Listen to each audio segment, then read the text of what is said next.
Oke, baik. Halo semuanya teman-teman, selamat sore. Eh, Hari ini kita akan mengadakan asistensi matematika lanjut UAS Genap 2025. Nah, sebelum kita memulai pada asistensi hari ini, alangkah baiknya kita berdoa menurut agama dan kepercayaan masing-masing. Berdoa dimulai.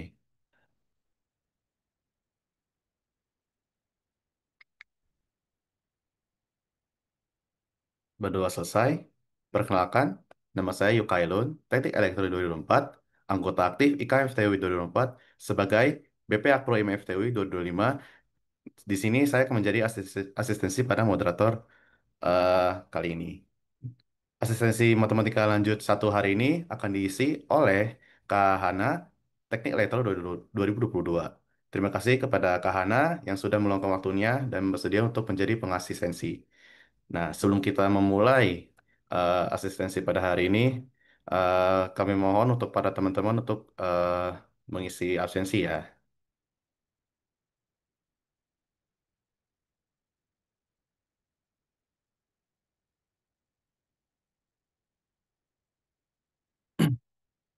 Oke, untuk mempersingkat waktu kepada Kahana, kami persilakan untuk memulai asistensinya.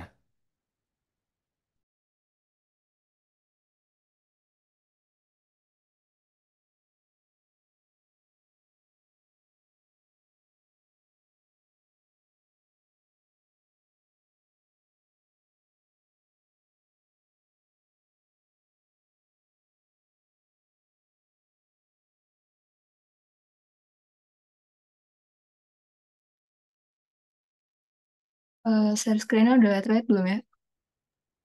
Sudah, Kak? Oke. Oke, jadi sebelum kita mulai, kita bakal review singkat terlebih dahulu terkait optimasi. Jadi di sini ada beberapa kasus optimasi yang bakal sering kalian temui di soal-soal UAS dan lain-lainnya. Di mana kasus optimasi itu biasanya yang bakal kalian temuin itu bisa berupa single variable atau multi variable, ada yang dengan batasan atau tanpa batasan, di mana yang dengan batasan itu nanti dibagi lagi jadi batasan dengan pertidaksamaan atau persamaan.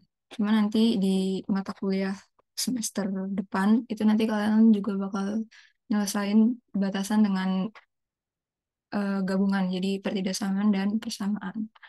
Cuma untuk sekarang fokusnya cuma di pertidaksamaan atau persamaan. Kemudian untuk metode optimasinya sesuai dengan kasus optimasi yang dijelaskan di sini itu ada yang single variable. Untuk yang single variable tanpa batasan, kita bisa nyelesain pakai metode Newton atau metode secant atau golden equation. Cuma untuk metode optimasi single variable di sini dilakukan secara iteratif. Jadi kalian bakal ngitung beberapa kali secara iterasi gitu dan berakhir sesuai dengan kriteria terminal atau error yang diinginkan gitu. Kemudian untuk selanjutnya di sini ada metode optimasi multivariable tanpa batasan. Jadi Hessian matrix di sini tuh hanya untuk verifikasi. Sedangkan penyelesaiannya itu kalian bisa lakuin dengan mencari titik optimum melalui gradien fungsi objektifnya gitu. Dimana kalau misalnya dari matriks Hessian ini kalian dapat positif definite, berarti titik optimum yang kalian dapatin dari gradien fungsinya itu menunjukkan minimum lokal. Tapi kalau misalkan definite negatif, berarti titik optimumnya itu adalah maksimum lokal. Dan selainnya, kayak misalnya definite matriksnya itu H1-nya itu lebih besar daripada nol, kemudian kurang, kemudian lebih besar, atau intinya lain lah dari skema dua di atas ini, itu kasusnya adalah indefinite atau titik optimum yang kalian dapat itu adalah titik belok atau saddle point. Kemudian ada juga metode Newton untuk yang multivariable. Bedanya sama yang single variable adalah kalau yang single variable itu kalian nanti butuh turunan kedua dari fungsi objektifnya. Sedangkan kalau yang multivariable, metode Newton itu butuh matriks Hessian, inverse matriks Hessian. Kemudian untuk optimasi dengan batasan persamaan, itu verifikasinya bisa lewat Hessian matrix juga. Kemudian kalian juga bisa selesaiin pakai perkalian Lagrange. persamaannya ini. Kemudian nanti kalian bisa verifikasi dengan matriks Q ini. Jadi matriks Q ini nanti dimensinya itu ditentuin dari jumlah variabel sama jumlah fungsi batasannya. Kalau misalkan nanti hasil determinan Q sama dengan nol, kalian nanti bakal nemu si nilai Z-nya gitu. Kalau Z lebih besar dari nol, itu berarti titik optimum yang kalian dapat dari perkalian Lagrange ini menunjukin kalau dia itu minimum lokal. Tapi kalau misalkan kurang dari nol, berarti dia itu maksimum lokal. Kemudian yang terakhir, ini untuk metode optimasi dengan batasan persamaan. Kita bisa gunain KKT atau cross Tucker. Untuk dua kasus di atas ini yang paling sering dijumpai nanti di soal, yaitu kasus minimasi dan maksimasi. Cuma yang perlu diperhatiin di sini adalah batasannya. Jadi kalau kalian mau nanti gunain kondisi yang tertera di sini, itu batasan harus diubah jadi kurang dari sama dengan kayak gitu. Jadi nanti baru kalian bisa nerapin kondisi stationary, complementary slackness, thermal visibility sama non-negativity. Biar lebih jelas terkait metode itu, kita coba beberapa soal di sini. Jadi yang pertama ini ada kasus optimasi multivariabel tanpa batasan. Nanti kalau misalnya ada mau nanya, langsung dipotong aja ya.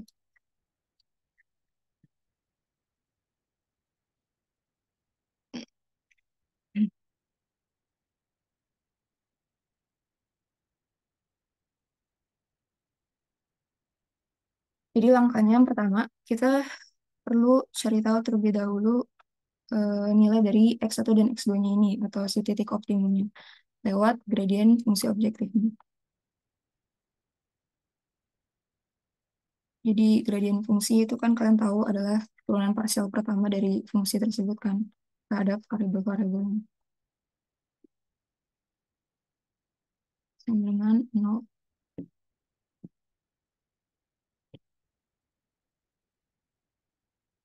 Nanti kalian bisa dapat berarti turunan parsial fungsi objektif terhadap X1 berarti 2 dikali X1 dikurang 2.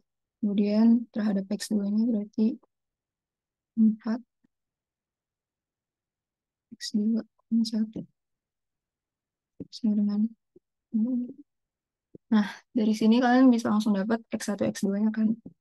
Dimana berarti di sini 2 X1 kurang 2 sama dengan 0. Berarti X1-nya adalah 2. Kemudian untuk X2-nya itu sama dengan 1. 4 ya. Oh, enggak, 1, 1. Kemudian setelah kalian dapat gradien fungsinya, kita bisa cari turunan parsial keduanya.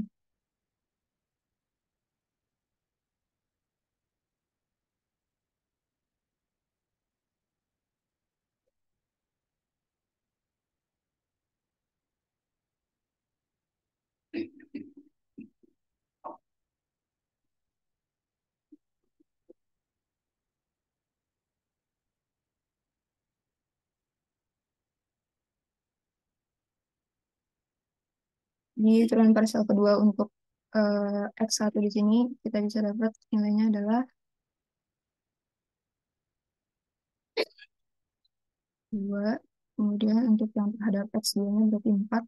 Sedangkan yang terhadap X2 kemudian diturunin lagi terhadap X1 itu nilainya 0. Nah, di sini kalian bisa coba verifikasi.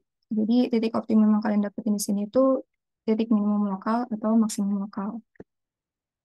Jadi caranya kalau kita pakai Hassen matrix, dimensinya jadi 2 kali 2.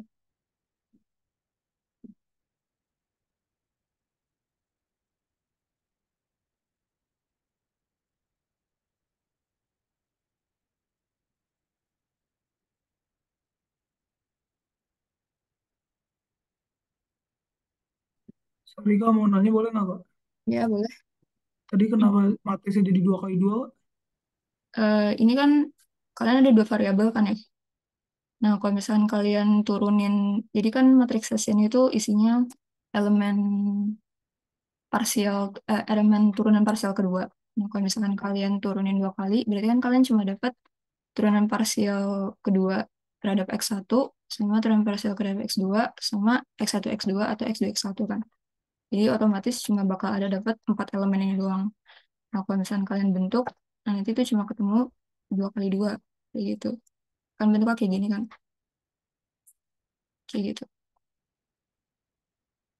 Jelas apa masih Oke, butuh penjelasan lagi? ngerti Kak, ngerti Kak. Oke, kayak gitu. Nah, berarti ini tinggal kalian substitusi aja turunan parsial F terhadap X1-nya. Sini ada 2, kemudian sini 4, sini 0, sini 0. Nah, di sini kalian cek definitas matriksnya. Pertama, berarti definite matriks dari H1, jadi dari sini, itu kan sama dengan 2. Terus, definite matriks H2-nya, berarti yang ini. Berarti 2 dikali 4 dikurang 0 kali 0 sama dengan 8 kan. Nah, ini definitas matriks. Eh, determinan matriks untuk H1-nya ini kan positif. Terus yang H2 juga positif. Berarti kesimpulannya definite matriks Hessian adalah definite positif. Nah, karena definite positif, sesuai tadi yang udah dijelasin sebelumnya, berarti titik optimum kita dapat itu adalah minimum lokal. Jadi, eh, nilai X1, X2 ini yang kita dapat, yaitu 2 dan 1, itu adalah titik minimum lokal. Kayak gitu. Kemudian ini untuk kasus yang dengan batasan persamaan, caranya kita bisa pakai Lagrange, perkalian Lagrange. Jadi bentuk fungsi Lagrange itu kayak gini.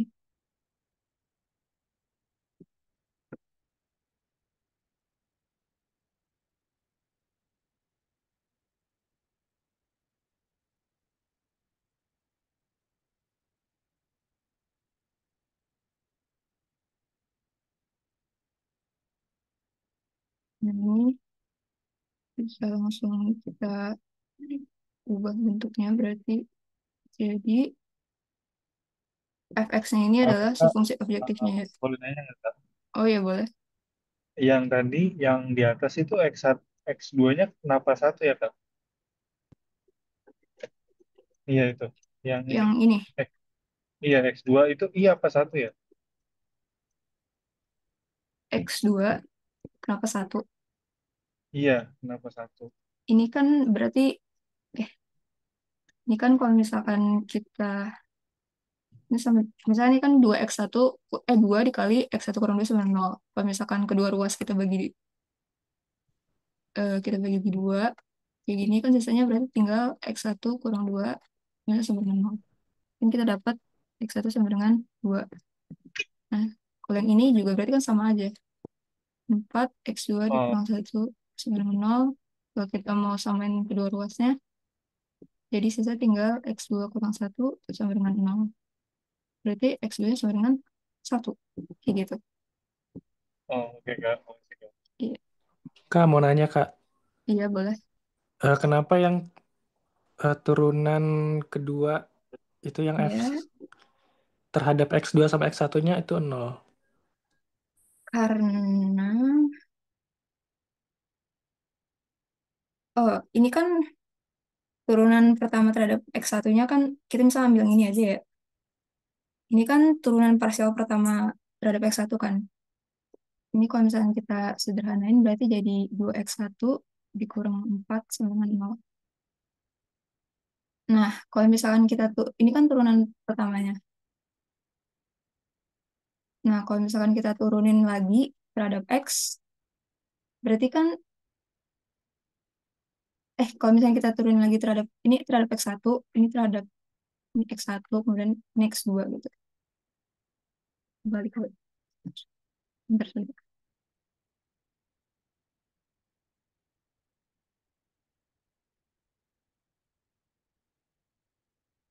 Ini kan turunan pertama terhadap X1-nya 2X1 dikurang 4 sama dengan 0. Nah, kemudian kita mau turunin lagi kayak gini kan. Nah, kalau misalnya tadi kan pertama kita udah turunin. Ini kan berarti kurang lebih bentuknya jadi kayak gini kan. Terhadap 2X1 dikurang 4. Kayak gitu. Nah, ini kan variabelnya terhadap X2 ya. Cuma di sini kan nggak ada variabel X2. Jadi otomatis nilainya sama dengan 0. Kayak gitu. Jelas Kak? Jelas, Kak. Oke. Kak, mau tambahan dikit Kak. Berarti kalau misalkan variabel X1 sama X2-nya diganti, itu turunan keduanya nggak ngaruh ya Kak, tetap 0. Iya, kalian coba aja sih. Ini kayak, oke, diperjelas aja kali ya, sebentar.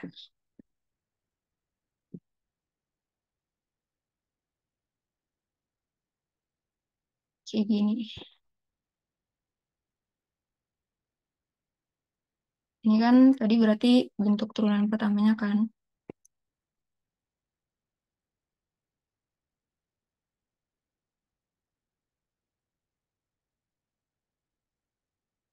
Ini kan bentuk turunan pertamanya. Ini terhadap X1, ini terhadap X2. Nah, kalau misalkan kita mau turunin misalnya X1, X2, otomatis ini kan secara nggak langsung bentuknya adalah turunan X1 terhadap si turunan X2-nya gitu.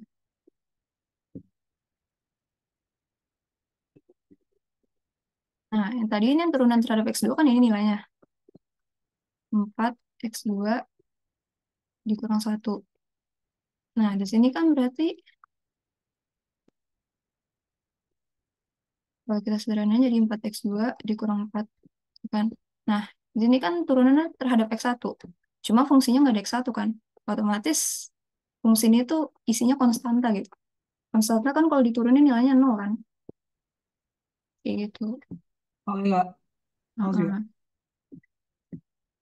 Ini kalau misalkan kalian balik juga, misalnya jadi X2, X1, itu nilainya juga bakal sama aja gitu. Ya, jadi kurang lebih kayak gitu. Jadi kita lanjut aja ke nomor 2. Atau dia masih mau nanya? Kalau nggak ada, kita lanjut ke nomor 2. Jadi di sini fx-nya tinggal kita tulis aja fungsi objektifnya. Jadi Pi X1 kuadrat X2 ditambah, karena di sini batasannya cuma ada 1, berarti lambdanya cuma ada 1. Jadi kita bisa tulis lambda, A-nya di sini adalah fungsi batasannya. Jadi batasannya adalah 2Pi X1 kuadrat ditambah 2Pi X1 X2 kurang 24Pi. Nah, cara yang pertama, setelah kita udah dapat fungsi Lagrange itu adalah kita coba turunin asal pertamanya. Jadi, yang pertama, turunin fungsi Lagrange dap X1 dulu, sama dengan 0. Jadi, nilainya itu berarti 2Pi X1 X2 ditambah 4 Pi lambda X1 ditambah 2Pi lambda X2 sama dengan 0.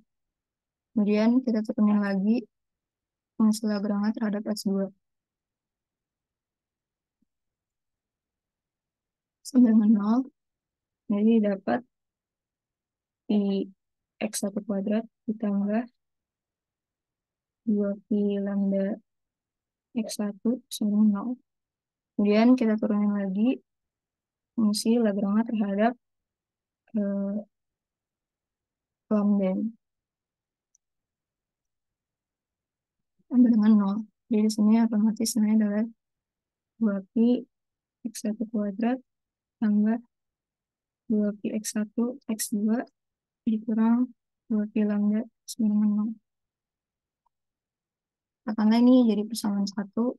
Ini persamaan kedua, ini persamaan ketiga. Nah, dari persamaan satu persamaan kedua, itu kan nanti kalian bisa dapat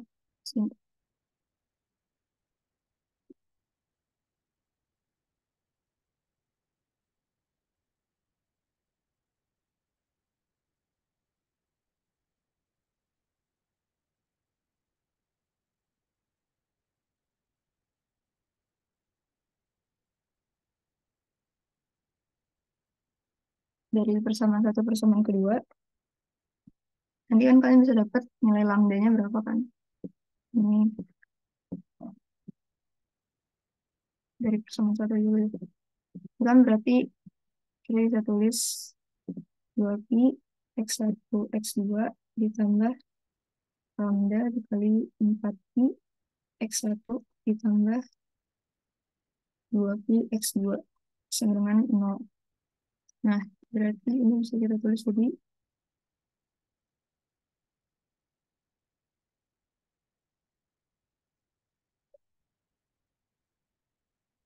nanti dapat lambdanya adalah min 2pi x1 x2 per 4pi x1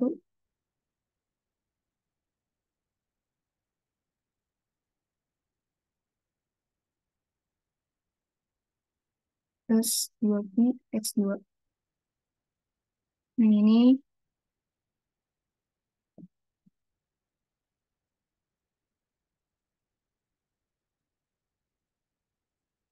bisa disederhanakan lagi. Jadi 2pi x1 x2 sama dengan 2pi 4 pi 2x1 plus x2. Ini bisa dieliminasi, jadi nilai adalah x1 x2 per 2x1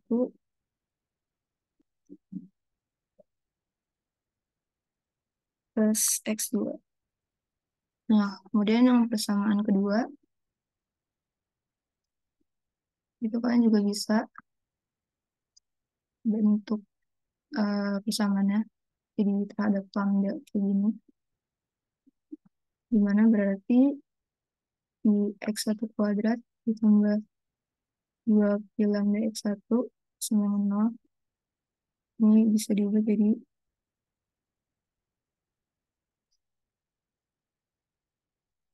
sini bisa kita coret. Nanti lambdanya itu adalah min x1 per 2 begitu.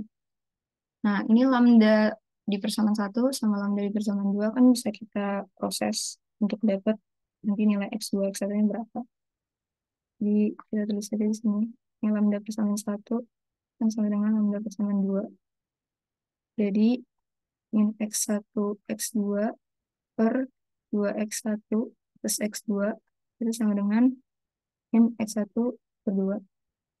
Nanti ini kalian dapat nilainya. Jadi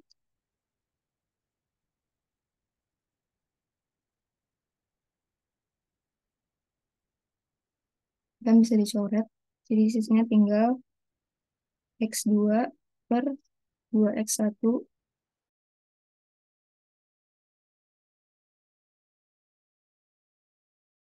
plus x2. Bisa didapat nilainya 2x2 sama dengan 2x1 plus x2.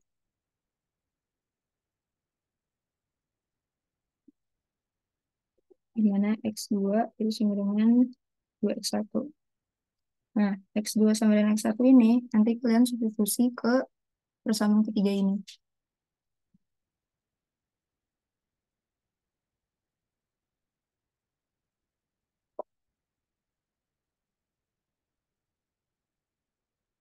Jadi persamaan ketiga ini.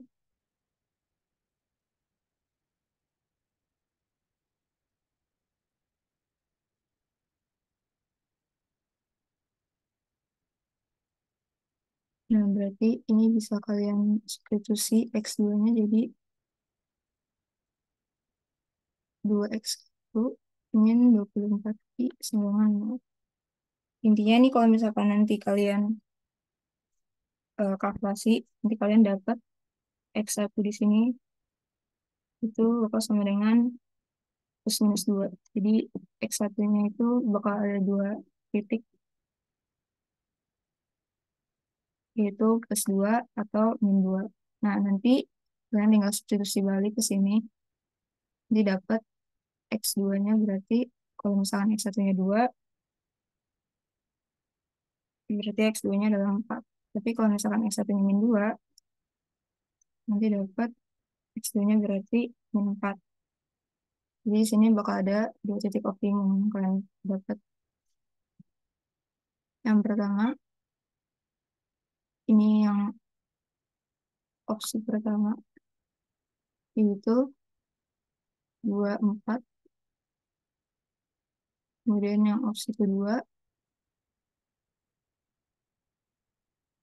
itu berarti min 2, min 4. Nah, ini nilai titik optimumnya. Kalian coba substitusi ke persamaan objektif, ke fungsi objektifnya. Nanti didapat berarti fxy-nya itu bakal sama dengan 16pi. Sedangkan kalau kita pakai opsi yang kedua, fxy-nya sama dengan min 16pi. Nah, karena di sini ditanya adalah optimasi untuk memaksimumkan si fungsi objektif, berarti titik optimum yang tepat adalah yang opsi pertama. Karena fungsi objektif di sini 16pi. Sedangkan kalau kita lihat di titik optimum yang kedua, itu nilai fungsi objektifnya jadi 16pi kan. Jadi ini untuk yang kasus maksimum, bukan ini untuk yang kasus minimum. Kayak gitu. Terus kita lanjut ke contoh soal berikutnya. Ini soal dari soal UAS tahun kemarin. Jadi jika diberitahu ada fungsi objektif dengan bentuk sebagai berikut, nah kita diminta untuk nyari titik minimumnya, lokal minimum dengan metode Newton. Nah, metode Newton tadi kan prosesnya itu iteratif ya. Jadi biasanya tuh nanti kalian bakal dikasih tahu titik inisialnya atau titik awalnya. Itu X1 Y0 berapa. Dari situ nanti kalian bisa proses sampai beberapa iterasi hingga si kriteria terminalnya ini tuh terpenuhi. Nah, metode Newton untuk yang kasus multivariabel ini, jadi kan berarti persamaannya adalah kayak gini.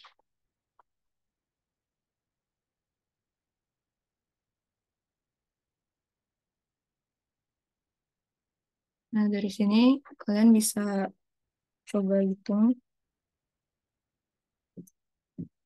Jadi ini kan X0, Y0-nya udah ketahuan. Berarti kita cari di iterasi pertamanya sekarang.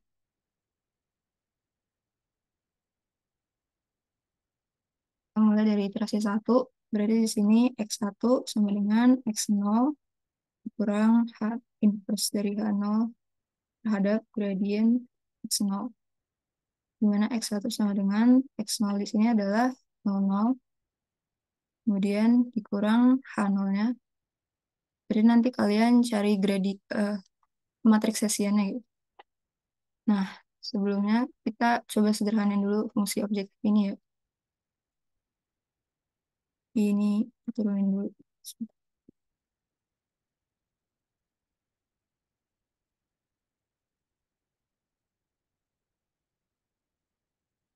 Di fx di sini adalah setengah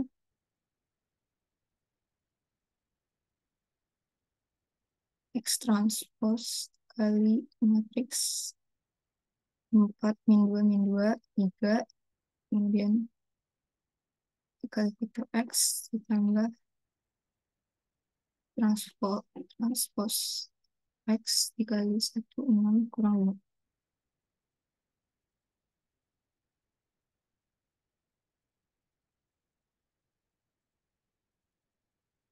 Jadi di sini kalian dapat setengah, kemudian ini jadi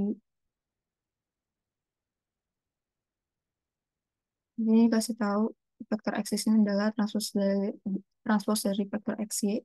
Jadi kalian substitusi aja.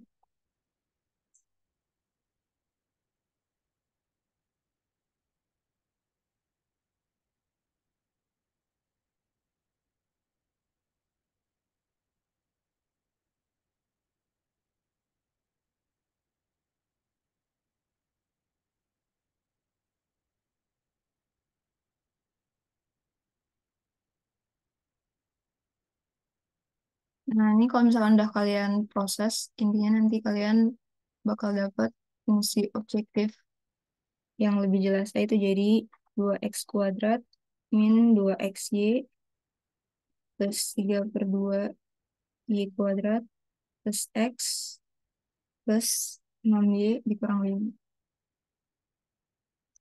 Nah, dari fungsi objektif ini, kalian butuh untuk cari gradiennya kan.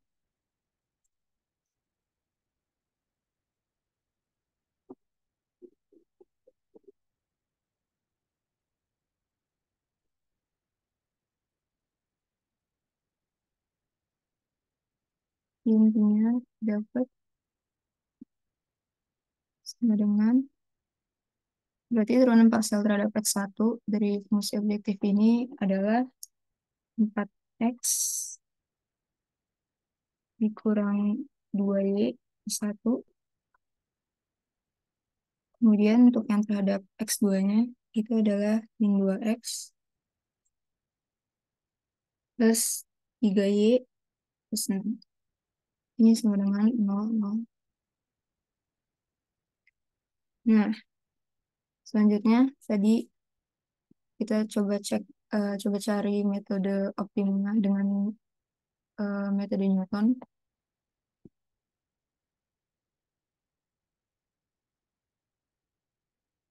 Jadi ini untuk yang iterasi pertama.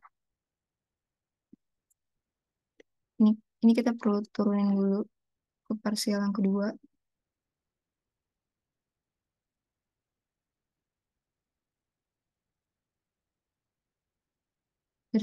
Berarti di sini nanti kita dapat nilainya 4.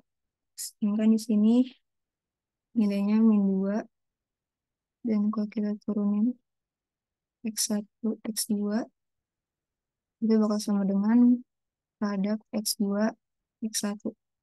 Jadi nilainya itu, misalkan ini jadi nilai adalah min 2. Nah, ini berarti tinggal di substitusi aja.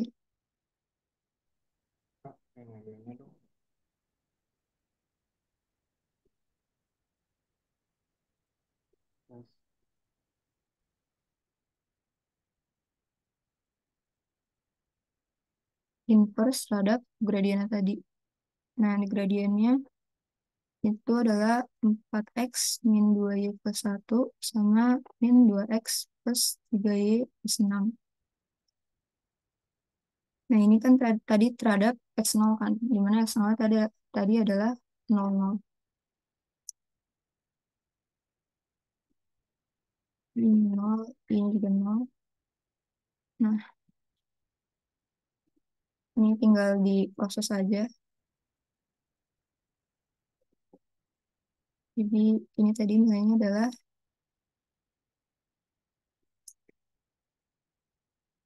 4 min 2. Oh, ini min 2.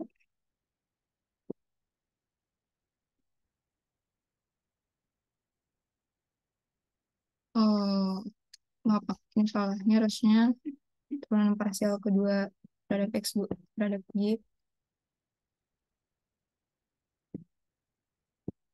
Ini 3.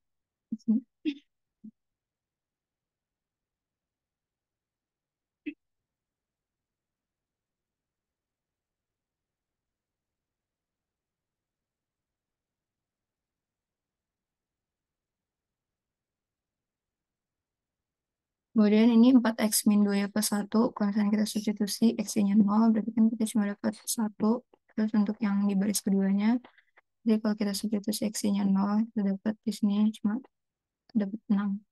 Nah, di sini kita dapat untuk iterasi pertama, yaitu titik x1-nya, itu sama dengan, oh ya, ini jangan lupa di inverse dulu. Nanti intinya kalian bakal dapat hasil akhir itu adalah min 15/8 dan 13/4. Nah, kemudian dari iterasi satu ini kita cek kriteria terminalnya. Apakah sudah mencapai 10 pangkat 4 ini atau belum. Nah, cara carinya itu lewat persamaan ini. Jadi ini untuk mengecek kriteria terminalnya.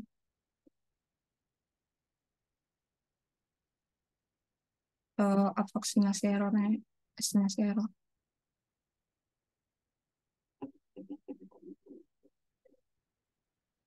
Dimana persamaan ini itu adalah norm dari gradien fungsi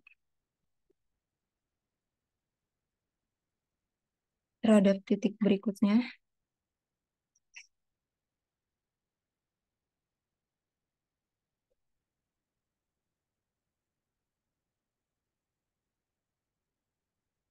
kurang dari errornya.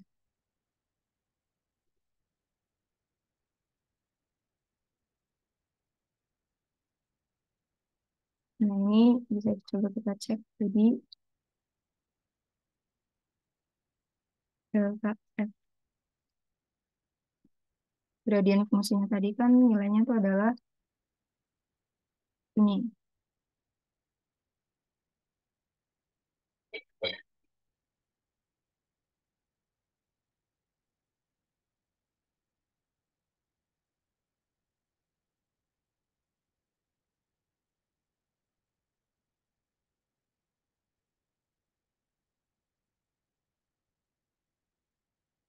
Nah, ini X-nya ini kalian substitusi dari titik X1 yang udah kalian dapetin sebelumnya.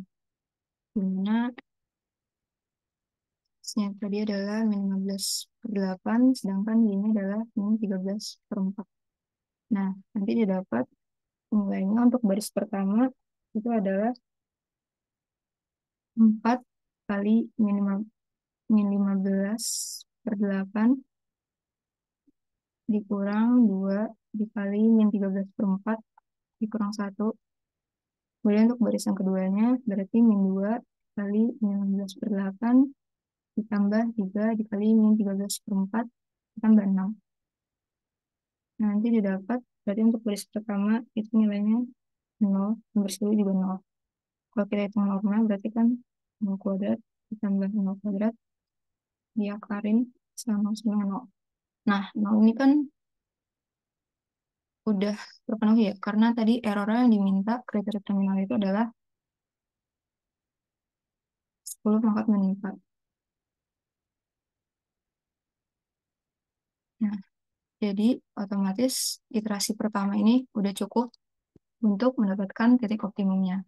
Kalau misalkan ternyata nanti errornya ini masih lebih, kriteria terminal yang kalian temuin nanti masih lebih besar dari yang ditetapin, yaitu 10/4, nanti kalian coba lagi di iterasi kedua. Intinya sampai nanti dapat kriteria terminal itu kurang dari atau sama dengan 10/4 ini. Nah, cuma karena kita di iterasi pertama udah langsung dapat 0, jadi ini kan kayak nilainya kurang dari kriteria terminal yang diminta, jadi kita udah cukup berhenti di iterasi pertama. Jadi X1 ini bisa kita simpulin jadi titik optimum. Gitu. Nah, kemudian untuk soal yang kedua, Tapi Kak, sebelum lanjut soal kedua, aku mau nanya dulu boleh nggak Kak? oh ya boleh. Tadi tuh aku koneksinya agak keputus. Terus ini Iya, aku lihat pas awal-awal, ini kan ini cuma X doang ya Kak, nggak nentuin X1, X2. Itu cuma kenapa kenapa? nentuin X1. Ini kan di soalnya cuma X doang ya Kak. Nggak ada X1 sama X2-nya kayak di contoh, contoh soal pertama tadi. Iya, Apa? Gue bingung ini sih Kak sebenarnya. Ini nentuin turunan X1 sama turunan X2-nya gimana? oh ini kan tadi X kan terhadap X sama Y ya. Hmm. Jadi ini kalian, jadi nanti ini tinggal substitusi aja gitu. Ini vektor X transposnya, semua yang ada vektor X di sini tinggal disubstitusi pakai yang udah dikata di sini. Jadi yang variabel vektor X itu X sama Y. Nanti kalian nanti dapat fungsi f(x) berapa. Nah, terus ya udah tinggal dicari gradien gradiennya gitu. Gradiennya kan berarti kan turunan parsial pertama dari fungsi tersebut. Berarti ini bukan, ini salah nulisnya harusnya bukan x1 x2. Ini harusnya terhadap x sama terhadap y kayak gitu. Oh, oke, Berarti Kak. iya kayak gitu.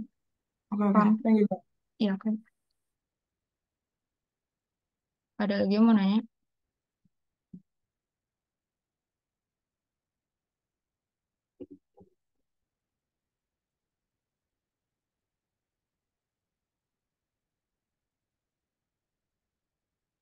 Kalau misalnya nggak ada, ini kita lanjut aja ke soal yang berikutnya.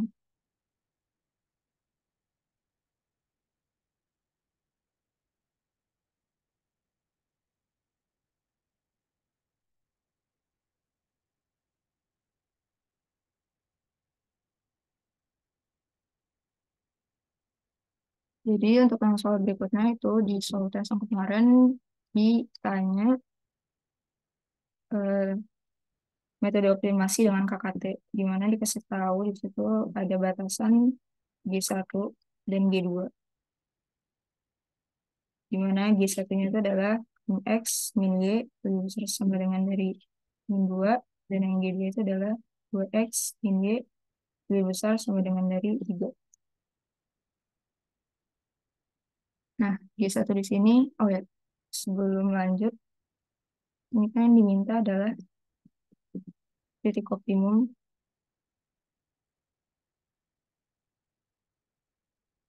dengan KKT. Terus ditanya juga batasan mana yang aktif.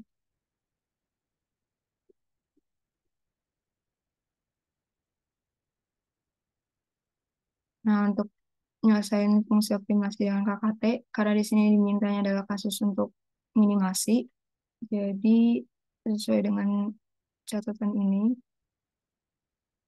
kita ambil kondisi yang ini.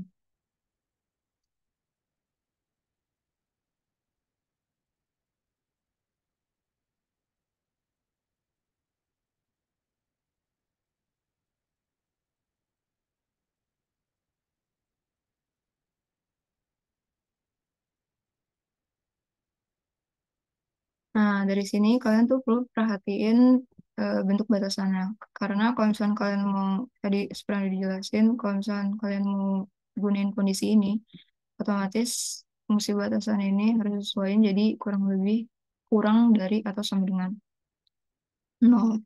Jadi batasan di sini ini kalian bentuk ulang lagi. Jadi G1X-nya itu berarti jadi X plus Y min 2 kurang dari 0.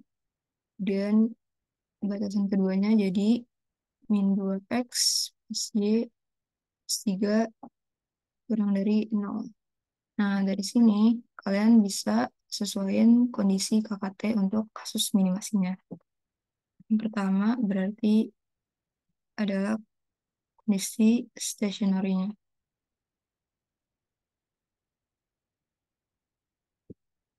Untuk kondisi stationary sesuai dengan yang ada di atas, berarti ini turunan parsial fungsi objektif terhadap X ditambah, karena batasan ada 2, berarti bakal ada 2 lambda. Jadi lambda 1 dikali dengan turunan parsial batasan pertama terhadap X tambah lambda 2 dikali turunan parsial batasan kedua terhadap X sama dengan ini. Kemudian sekarang terhadap Y-nya.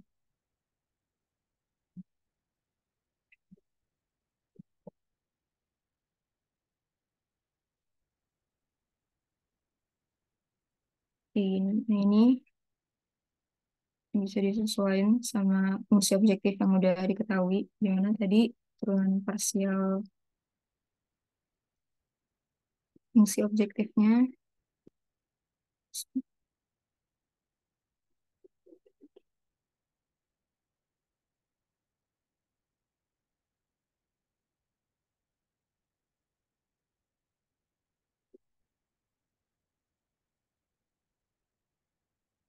berarti turunan parsial fungsi objektif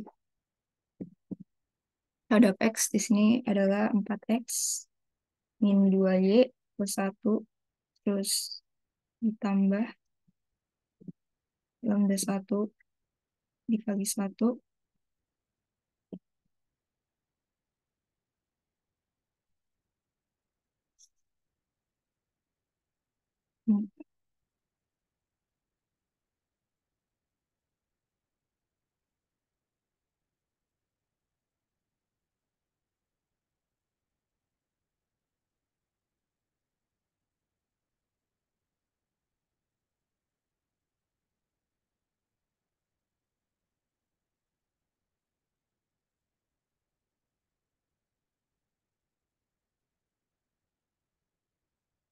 kemudian ditambah lambda 2 dikali kurang parsial batasan keduanya terhadap X. Yang ini adalah min 2, sama dengan 0.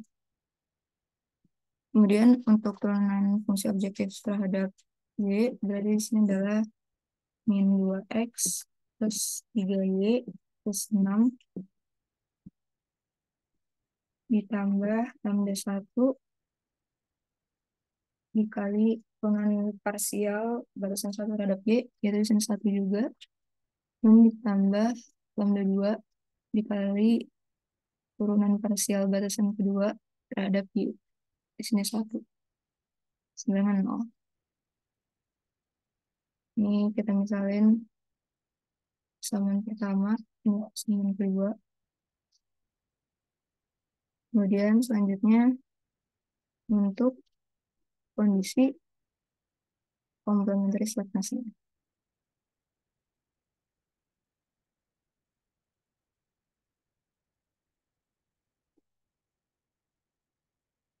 Di mana sama adalah lambda dikali dengan fungsi batasan.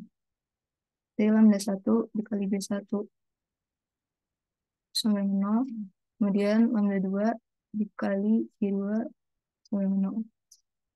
Jadi di sini lambda 1 dikali tadi batasan pertamanya itu adalah X plus Y min 2 dengan 0. Kemudian untuk batasan kedua tadi berarti lambda 2 dikali min 2X plus Y plus 3 sama dengan 0. Ini bisa kita misalnya jadi persamaan ketiga, ini persamaan keempat. Kemudian kondisi yang selanjutnya itu adalah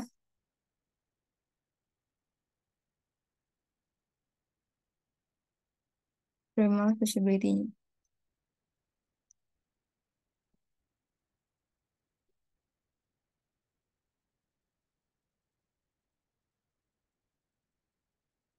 Di mana nilainya itu adalah fungsi batasannya kurang dari sama dengan 0.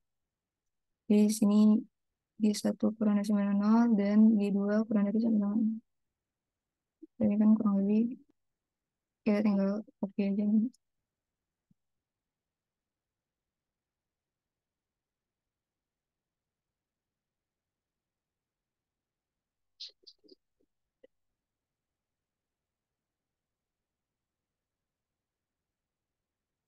Ini kita misalnya di persamaan kelima, ini persamaan keenam. Kemudian untuk kondisi yang terakhir yaitu non-negativity, di mana non-negativity itu cuma berdasar pada si lambdanya aja.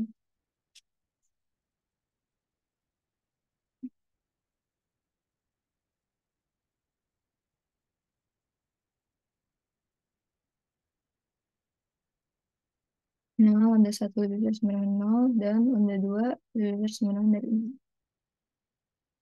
Ini kita misalin jadi persamaan ke-7 dan persamaan ke-8.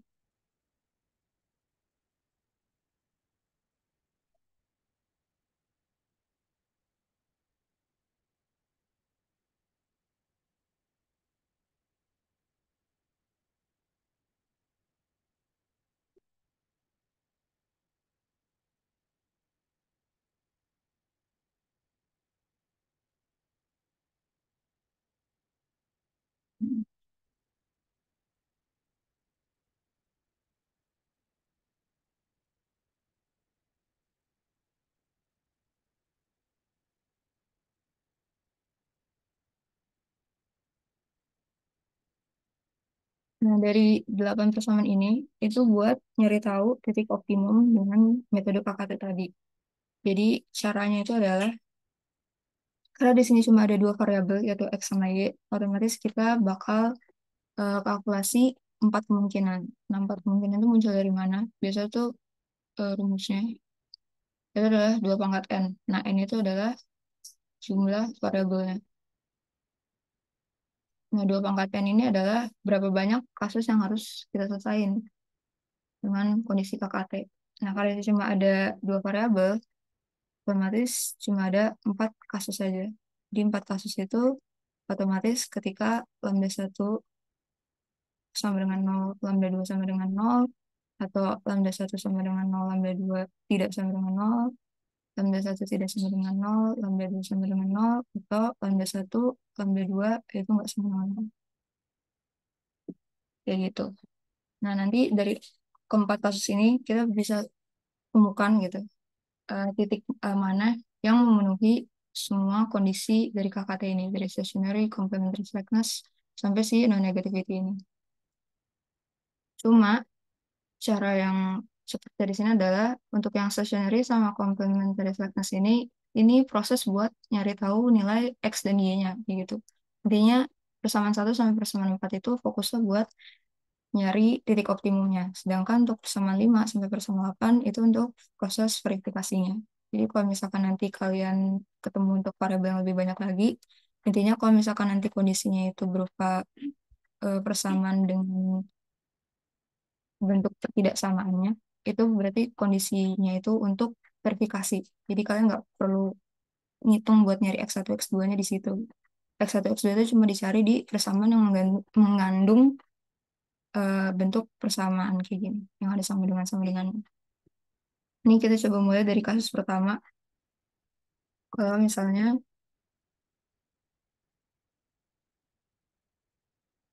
lambda satunya sama dengan lambda 1, lambda 2 itu sama dengan 0. Berarti untuk persamaan pertama tadi,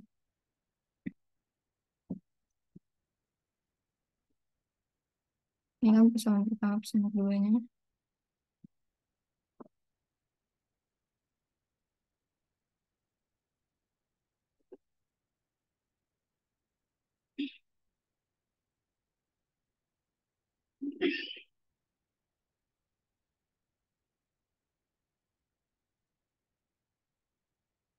Ini persamaan keduanya tadi. Dimana kalau misalnya lambda 1, lambda 2 sama dengan 0, otomatis ini kan 0, ya kan? Sisanya tinggal 4x min 2y plus 1 sama min 2x plus 3y plus 6. Nah, dari sini kalian kan bisa coba pakai substitusi eliminasi gitu kan. Buat bisa dapetin XY-nya berapa. Nanti kalau misalnya kalian udah hitung, kalian bakal ketemu nilai X-nya itu adalah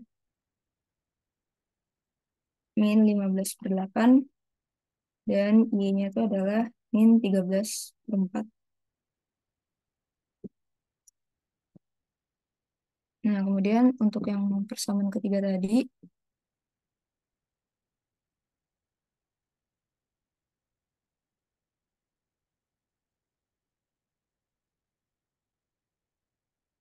adalah lambda 1 dikali fungsi batas sana. Tapi karena lambda 1 sama lambda 2-nya itu sama dengan 0, otomatis nilainya kan udah pasti benar ya. Jadi di sini 0 sama dengan 0. Itu udah terbukti. Kemudian yang persamaan keempat juga sama aja. Karena perkalian berapapun dengan 0 itu kan pasti nilainya bakal tetap 0.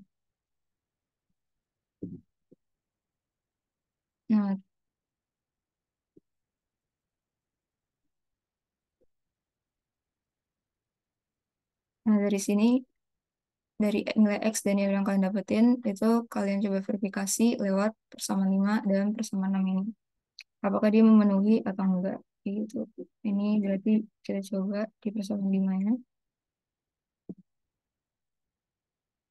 Di sini X plus Y min 2 kurang dari 9. Nah, ini X plus Y-nya tinggal kalian substitusi aja dari titik optimum yang udah kalian dapat. Nanti kalian bakal ketemu hasilnya adalah min 57/8. Nah, min 57/8 ini kan kurang dari 9 ya. Jadi, otomatis X1-nya ini memenuhi persamaan kelima. Nah, sekarang kita coba di persamaan keenamnya. Persamaan keenamnya adalah min 2X plus Y plus 3. Kurang dari sama dengan 0. Ini kalau kalian kalkulasi, nanti dapat nilainya itu adalah 7/2. Nah, 7/2 ini itu kan lebih besar dari lebih besar dari 0. Otomatis dia nggak memenuhi. Nah, di case pertama ini, untuk lambda 1, lambda 2, ini berarti kalian nggak perlu lanjutin lagi ke kondisi 7 dan 8-nya, karena di sini udah ketahuan ada yang nggak memenuhi. Jadi di sini dia nggak memenuhi kondisi dari primal feasibility ini.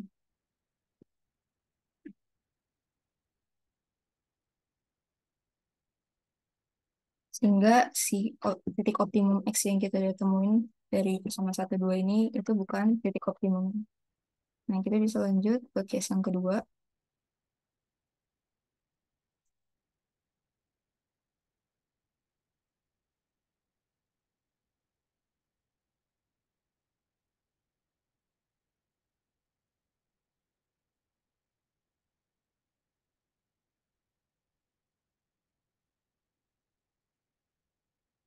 Yang case kedua, berarti kita misalin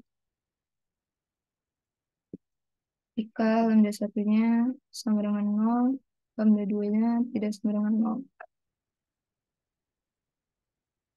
Kemudian kita cari dari persamaan pertama,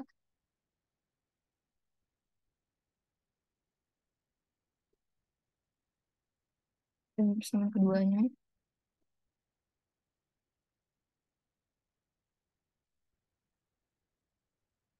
Ini persamaan kedua, dimana tadi lambda 1 sama dengan 0. Jadi ini 0, ini 0, berarti nanti kalian dapat persamaannya itu jadi 4X min 2Y plus 1 min 2 lambda 2 sama dengan 0. Kemudian yang ini berarti min 2X plus 3Y plus 6 plus lambda 2 sama dengan 0. Kemudian untuk persamaan ketiganya,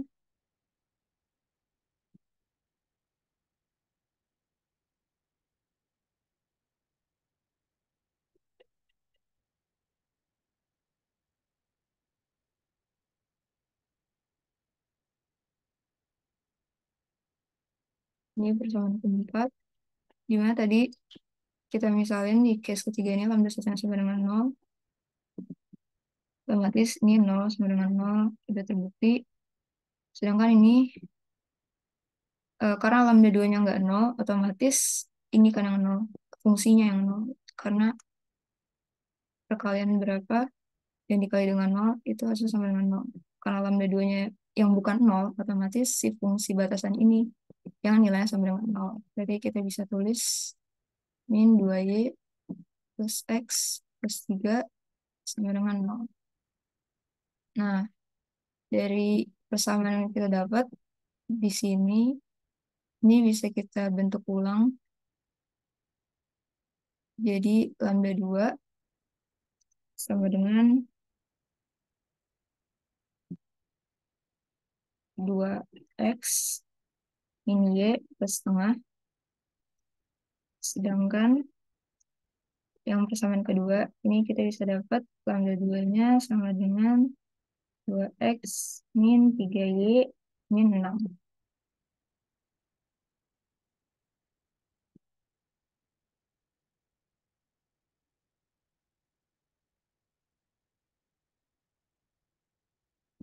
Nah, dari persamaan satu persamaan kedua ini,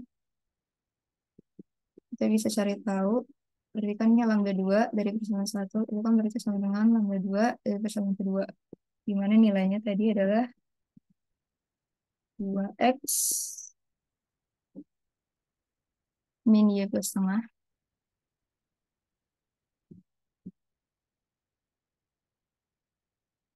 sama dengan 2X min 3Y min 6. coret. Jadi nanti hasilnya dapat Y-nya adalah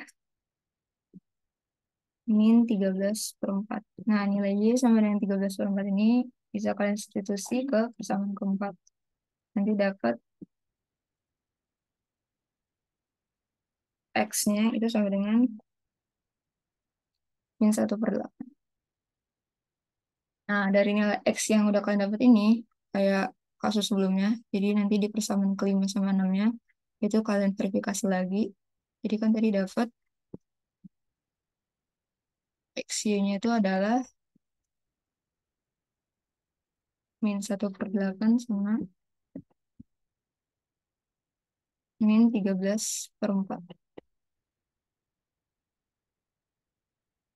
Nah, berdasarkan persamaan kelima ini, apakah dia memenuhi? Jadi kalau misalnya kalian substitusi XY-nya, berarti min 1/8 ditambah min 13/4 dikurang 2, itu sama dengan min 43/8. Dia kurang dari 0, berarti titik optimum X1, X2-nya terpenuhi. Kemudian untuk persamaan ke-6, kalau kalian substitusi lagi X1, X2-nya, X dan Y-nya, yaitu min 1/8 plus min 13/4 ditambah 3, itu hasilnya kalau kalian hitung adalah 0. Kurang dari sama dengan 0. Ini juga terbukti benar kan? Kayak gitu.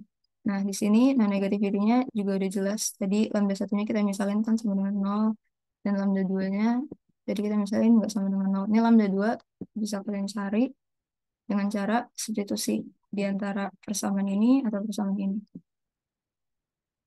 Nah, intinya di sini karena udah terpenuhi semua, lambda 1, lambda 2, maksudnya di persamaan 5, persamaan 6-nya itu terpenuhi, otomatis titik XY ini merupakan titik optimum yang meminimasi fungsi fx-nya.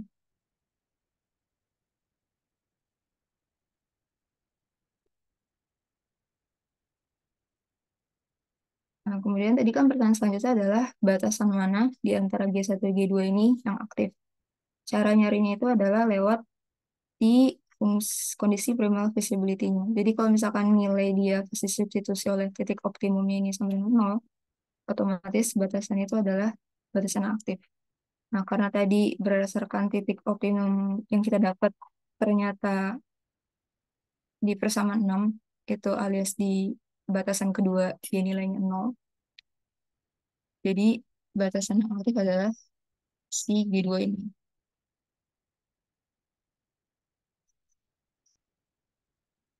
Lebih kayak gitu. Apa ada yang mau nanya sebelum lanjut?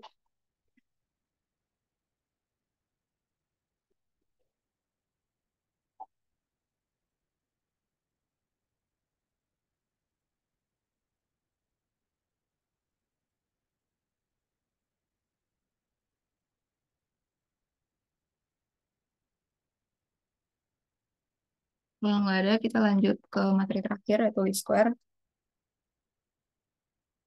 Jadi least square di sini yang baru kalian pelajari itu adalah yang regresi linear, yang cuma ada 2 variabel yang kalian temuin, yaitu untuk intercept sama gradiennya aja. Sedangkan yang polinomial itu nanti untuk mata kuliah di semester berikutnya. Itu bakal diperjelas. Singkatnya, kalian sebenarnya bisa pakai cara manual untuk bisa dapetin gradien sama interceptnya. Cuma kalian juga bisa cari lewat matriks.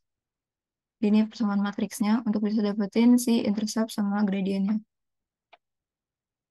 Kayak gitu. Jadi A1 di sini itu adalah gradiennya, sedangkan A0 di sini adalah interceptnya.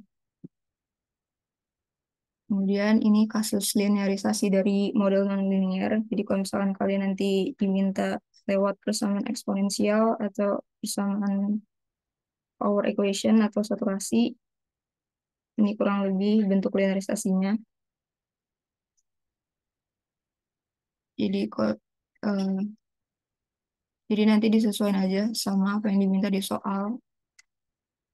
Untuk lebih jelasnya ini kita coba masuk ke contoh soal. Di sini ada contoh soal.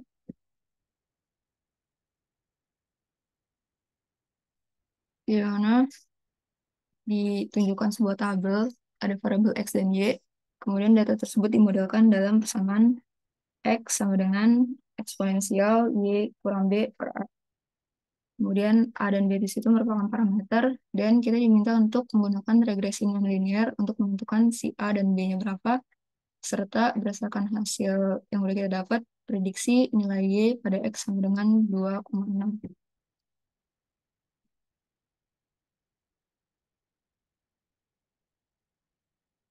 Jadi yang pertama, caranya kita perlu linearisasi model yang udah diketahui dari soal, di mana di sini diberitahu bahwa modelnya itu adalah X sama dengan eksponensial Y dikurang B per A. Nah, karena kita tahu ini bentuk eksponensial, otomatis linearisasinya itu berdasarkan persamaan eksponensial. Jadi kita turunin terhadap logaritma natural Tholen-nya. Jadi untuk kedua ruas, ini kita fungsikan jadi ln.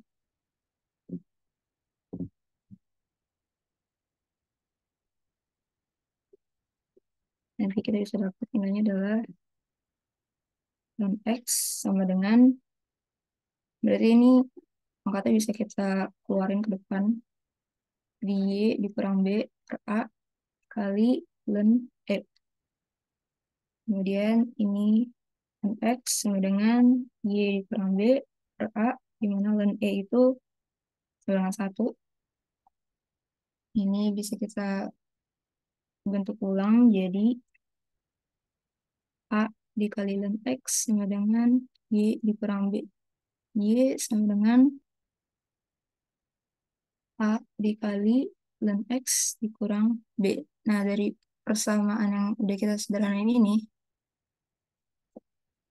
kalau misalkan kita sesuaiin sama bentuk persamaan garis lurus Y sama dengan A1X plus A0, atau ini tuh gradien, ini intercept-nya. Jadi kita bisa lihat bahwa nilai Y itu setara sama ini persamaan garis lurus yang normal.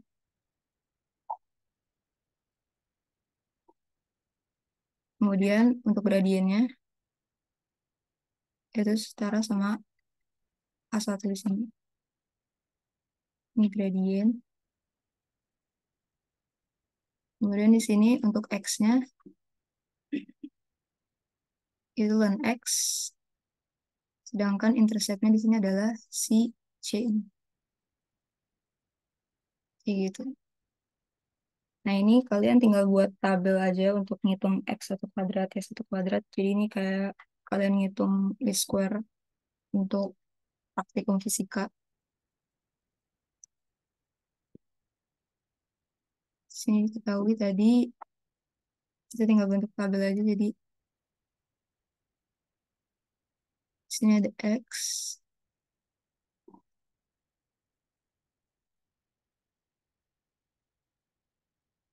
kemudian si Y,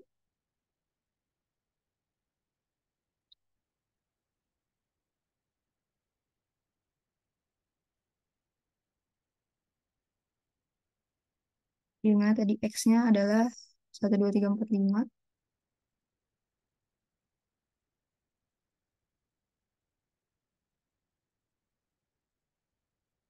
Ini di sini sigma.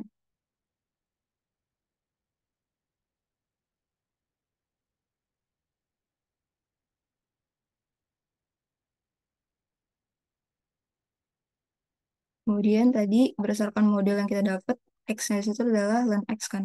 Jadi kita tulis lagi di sini ln X. Sedangkan Y di modelnya itu sama aja, Y juga. Jadi nggak perlu lagi dibentuk kolom tabel baru. Ini untuk X yang baru ya.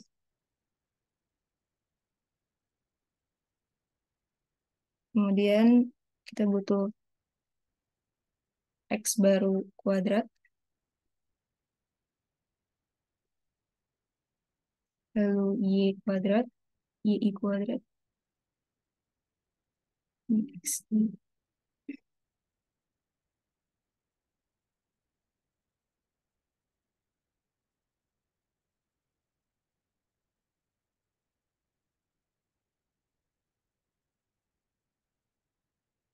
sama XI YI. Tadi YI-nya itu adalah 0,5, 2, 2,9, 3,54. Nah, len XI-nya ini berarti kita tinggal substitusi aja dari len 1 berapa, len 2, len 3, sampai len 5. Len 1 dari situ kan 0, ini kalian tinggal hitung pakai kalkulator aja. Len 2 berarti sekitar 0,693, kemudian len 3 1,99.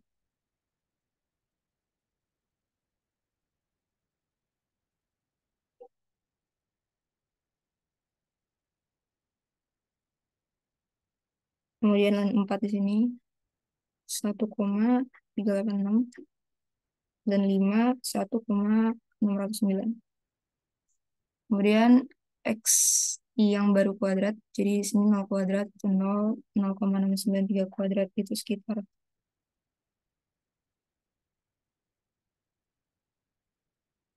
0,481.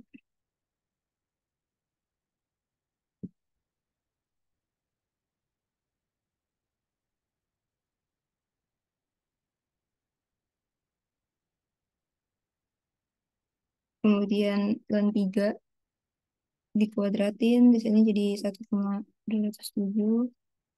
Kemudian di sini 1,922 dan 2,590.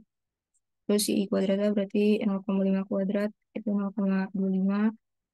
Kemudian 2 kuadrat itu 4, 2,9 kuadrat itu 8,41, 3,5 kuadrat 12,25, 4 kuadrat 16. Kemudian ini perkalian X I Y. Ini X di sini tuh adalah X yang baru ya. Jadi yang ini. Berarti nanti 0 dikali 0,5 itu 0. Kemudian 0,693 dikali 2 itu 1,386. Kemudian 1,186.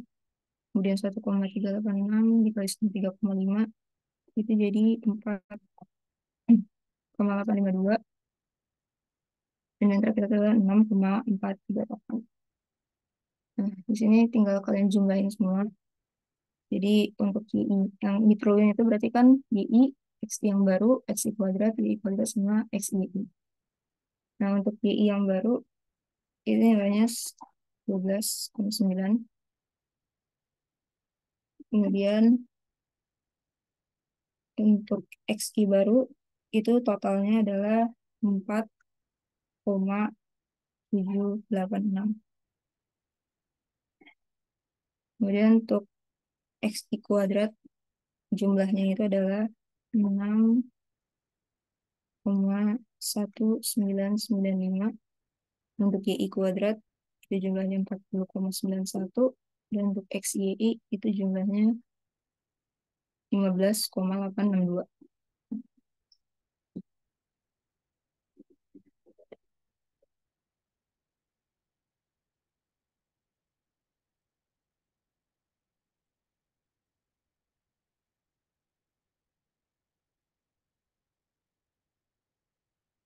Nah, dari tabel yang udah kalian dapat ini, kita bisa sesuaiin ke bentuk matriks yang ada di sini.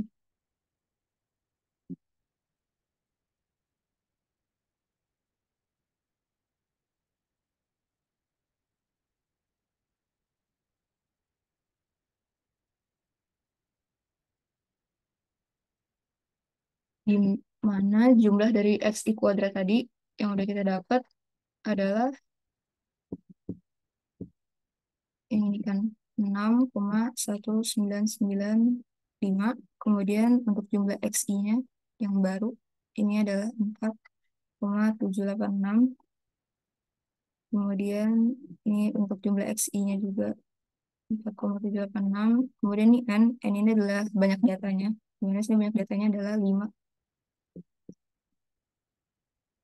Kemudian dikali dengan vektor A1, A0 sama dengan hasil jumlah dari perkalian XII-nya, yaitu 15,862, dan jumlah dari YI-nya, yaitu 12,9.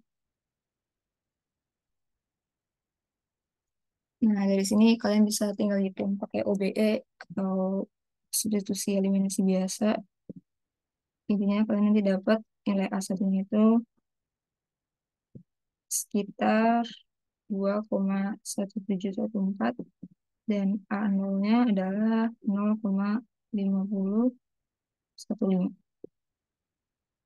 Nah, kalau misalnya kalian sesuaiin sama bentuk linearisasi modelnya, tadi A1 itu adalah si gradiennya.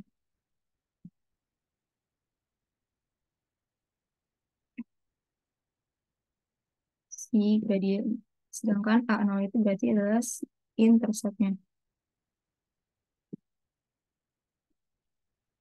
Nah, kalau misalkan kita buat di bentuk model linearisasinya, tadi kan berarti Y sama dengan A dikali ln X kurang B.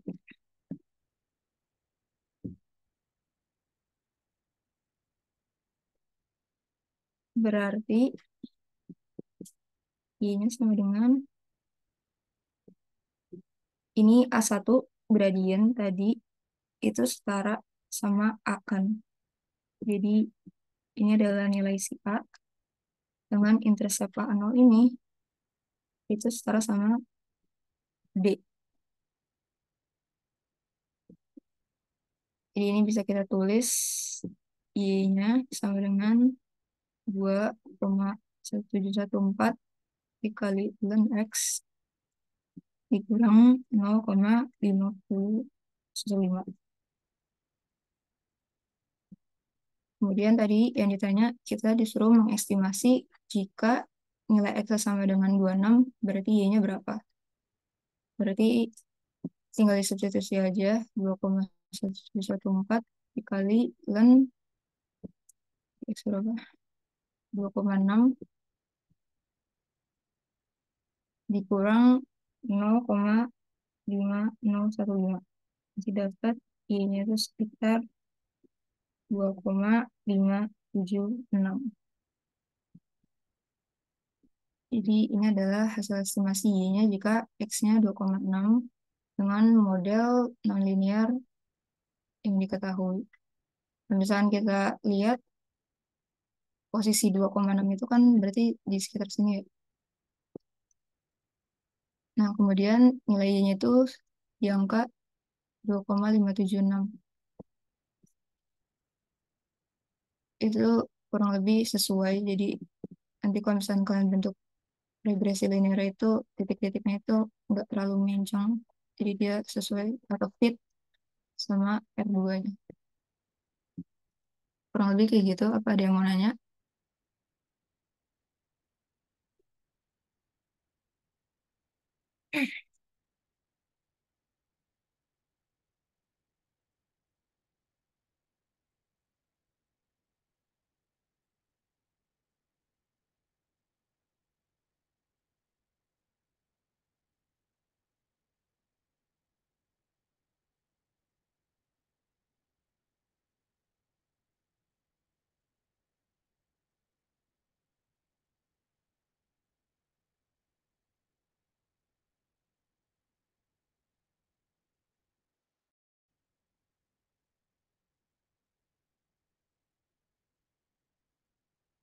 Kalau nggak ada yang mau nanya, ini materinya udah selesai.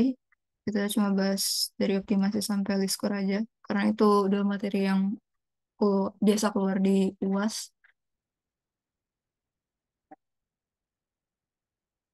Em,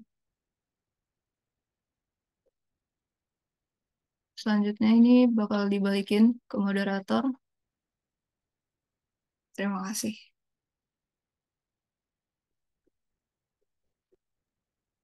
Oke, baik. Terima kasih kepada Kak Hana yang sudah memberikan asistensinya. Oke, kami ingatkan kepada teman-teman untuk mengisi absensi pada kolom chat ya.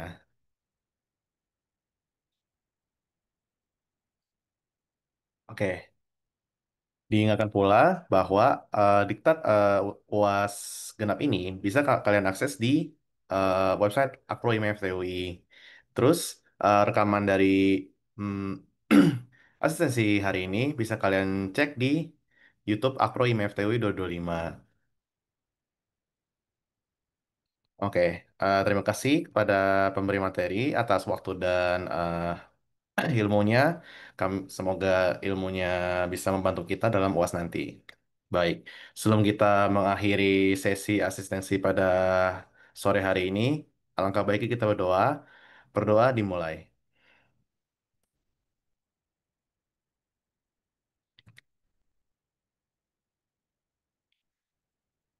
Berdoa selesai. Terima kasih kepada teman-teman. Semoga kalian UAS-nya lancar dan dipersilakan untuk leave Zoom. Makasih Kak, makasih Kak. Thank you, Kak. Thank you, Kak. Thank you.